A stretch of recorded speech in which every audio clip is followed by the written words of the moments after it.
So Jeremy Clarkson wrote a column which, even by the standards, with the possible one that dreadful Hopkins woman wrote for The Sun a few years ago, it was more shocking to me as a former Fleet Street tabloid journalist, albeit not on a right-wing newspaper. As a former Fleet Street tabloid journalist, I could not believe my eyes when Jeremy Clarkson wrote doubly of his desire to see Meghan Markle paraded naked through the streets of every town in Britain while the crowds chanted shame and threw lumps of excrement at her. But in terms of base misogyny, I found it even more remarkable that he talked about hating her even more than he hated Nicola Sturgeon, whose only offence seems to me, from Jeremy Clarkson's point of view, the fact that she's a woman, or possibly the fact that he's Scottish and independent and strong-minded. And, of course, Rose West, a serial killer. I hate her more than Rose West. And he got into trouble. He didn't do much for a while. I'll read you his account of the aftermath of the publication of this story shortly. The month that has passed since it was published makes the decision to release a statement publicly yesterday. The first one was just, oh dearie me, I've accidentally done a sexism. Please.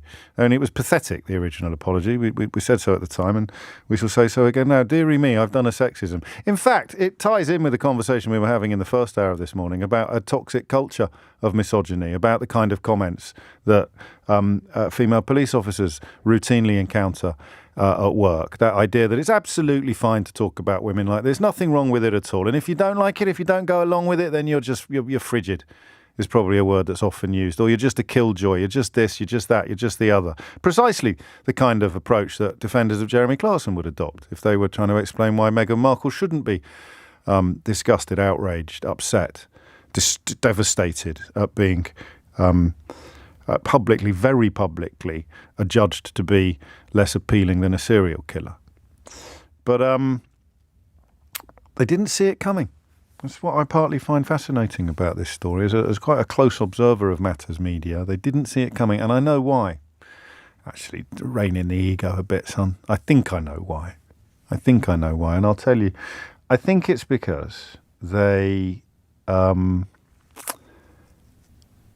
all bets are off with Meghan Markle.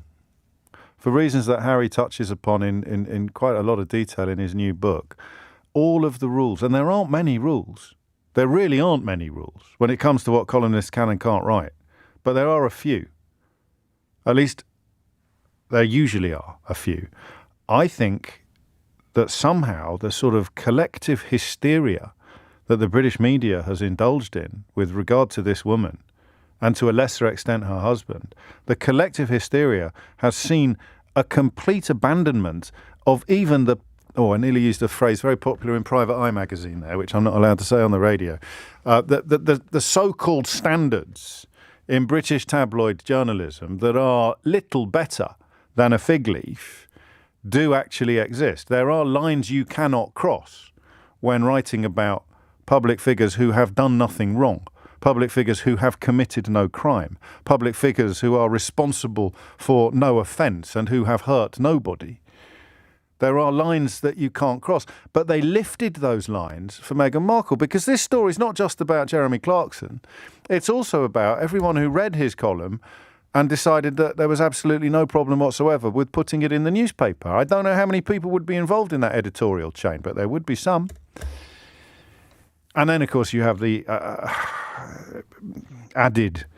Have you ever wondered how sincere public apologies are? Today we delve into one such apology by Jeremy Clarkson to Meghan and Harry. Now, the first thing to understand here is that this wasn't just any apology, it was a public one, made by a high-profile figure.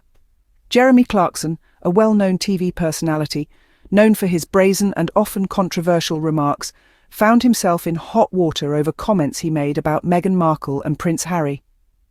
Let's set the stage. It all started when Jeremy penned a column for a national newspaper, where he made some rather distasteful remarks about Meghan. These comments, which we won't repeat here, were met with an immediate backlash, and rightly so, and thus the apology in question came to be.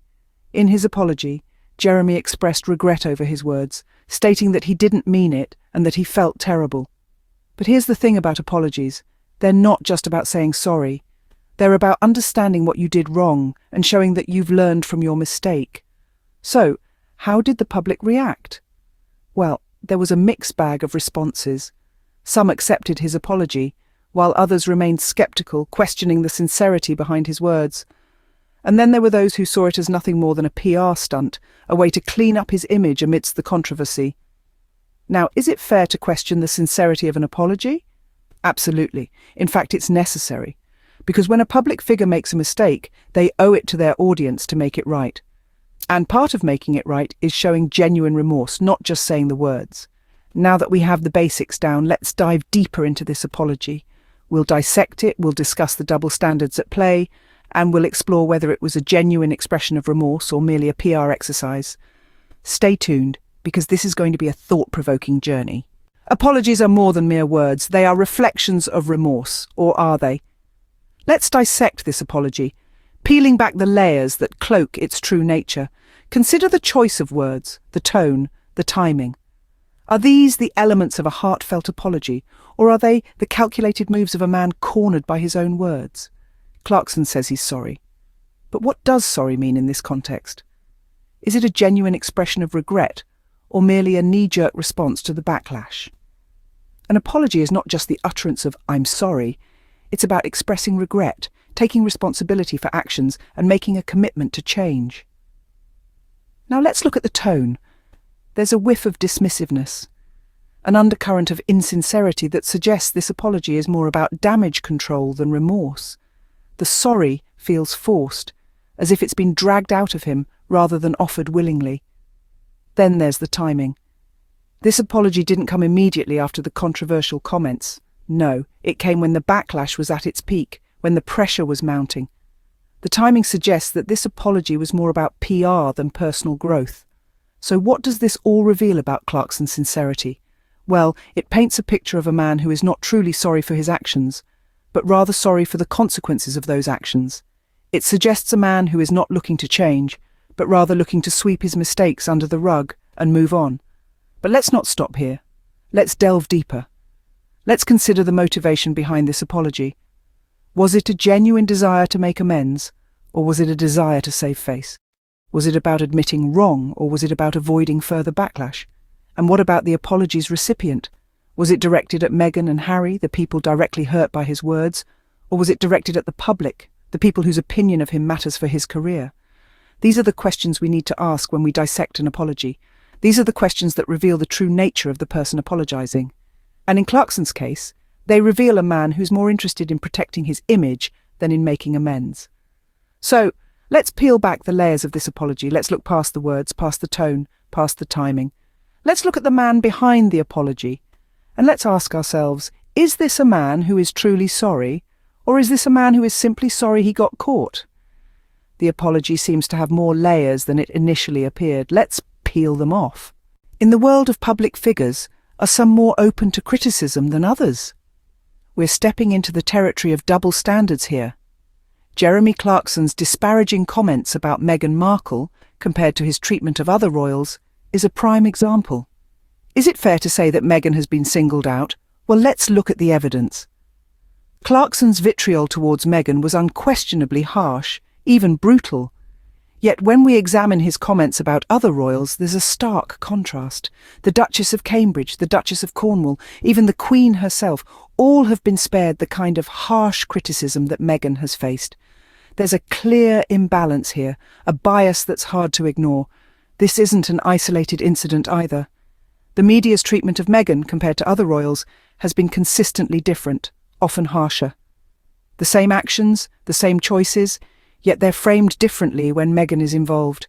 It's the classic double standard, one rule for one, another rule for others. This bias is not just unfair, it's harmful. It perpetuates damaging stereotypes, fuels division, and protects the powerful from accountability. It's a reminder that even in this day and age, the media can still choose its heroes and villains, and this choice can often be influenced by factors that have nothing to do with a person's actions or character. So why does this matter? Because it's not just about one person, one royal, or one media personality. It's about the wider issue of how we treat people in the public eye, how we hold them accountable, and how we let bias shape our perceptions. It's about the power of the media to shape narratives, to choose who to protect and who to vilify. This glaring disparity certainly raises some questions, doesn't it? Is an apology still an apology if it's just a PR exercise? Let's ponder on this for a moment. In the realm of public figures, where every word is scrutinized and every action dissected, apologies often become less about expressing genuine remorse and more about managing public image. It's a delicate dance between acknowledging the mistake and attempting to repair the damage done. Let's take this apology in question. It came from a man known for his brash comments and larger-than-life persona. Suddenly he's remorseful, apologetic. But we have to ask ourselves, is this change of heart sincere, or is it a carefully orchestrated performance to control the narrative? In a world dominated by social media, where news spreads faster than wildfire, PR becomes a critical part of crisis management. The moment the backlash started, the apology was issued. But was it the result of genuine introspection, or merely a quick fix to quell the rising storm? This is where the authenticity of public apologies comes into question. They can often seem forced, insincere, tailored to appease rather than to reflect true remorse. They're wrapped in pretty words, handed out like candy. But are they heartfelt? Or are they just another tool in the PR toolbox, used to douse fires and maintain a certain image? Moreover, how does this impact public perception? When apologies become a PR exercise, they lose their essence. They become hollow, devoid of sincerity. And the public isn't oblivious. They can sense the lack of authenticity, the absence of genuine remorse. It creates a sense of mistrust, a feeling of being manipulated. Which brings us back to our original question. Is an apology still an apology if it's just a PR exercise? It's not for us to judge, but it's certainly something to think about. The line between sincere remorse and PR damage control seems to be quite blurry. So, what have we learned from this deep dive into Jeremy Clarkson's apology? We've dissected the apology and found it wanting, highlighting the lack of sincerity and the presence of possible ulterior motives. We've taken a hard look at the double standards and biases at play, underscoring the unique vitriol directed at Meghan, a vitriol not shared with other royals. We've discussed the role of PR, how it often serves as a band-aid to cover up the wounds caused by thoughtless words and actions, rather than a tool for genuine reflection and growth. The key takeaway from our discussion is not just about one man's apology, but a broader reflection on our media landscape and the need for accountability and sincerity in public discourse. In the end, it's up to each of us to decide whether an apology rings true or not. As always, we encourage you to think critically and draw your own conclusions.